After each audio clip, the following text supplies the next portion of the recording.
Hello everyone, welcome to the Engineering Projects YouTube channel.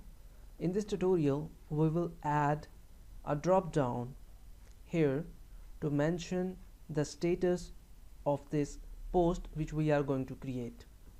By default, it have a value which is 0, means false within the database.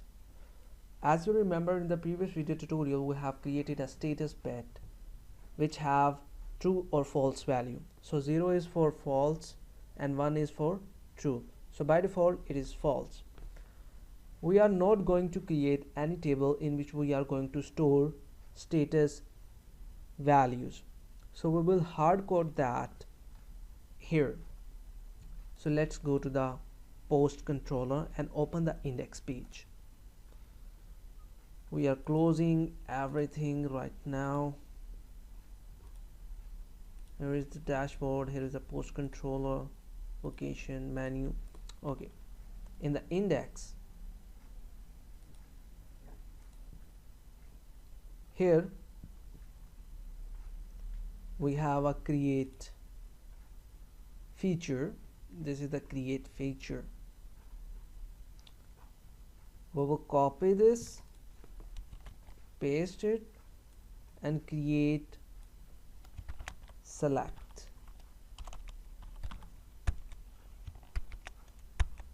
And create option in which we have value as draft and publish.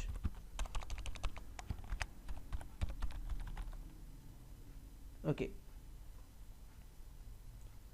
now we need to add values. This is 0 or this is 1. By default it is selected. Now see the impact on front end. Refresh this.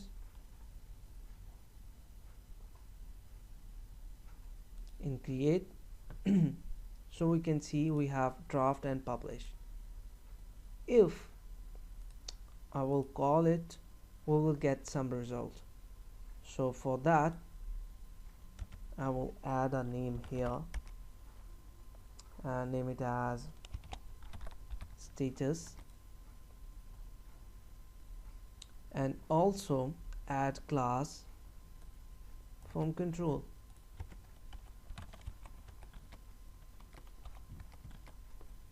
Now refresh it. In create, so it is look like this. Now inspect element, and when I will call the value of select as this,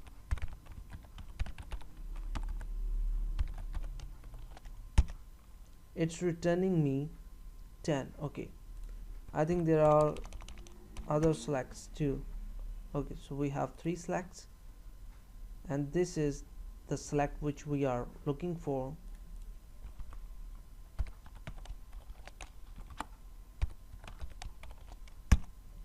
The default value is 0, and if I will select for published, so its value get 1. In the next tutorial we will insert this value into the action listener and process there. I hope this video is informative. If you have any kind of question, you can ask us, and don't forget to subscribe the Engineering Projects YouTube channel. Take care, bye bye, have fun.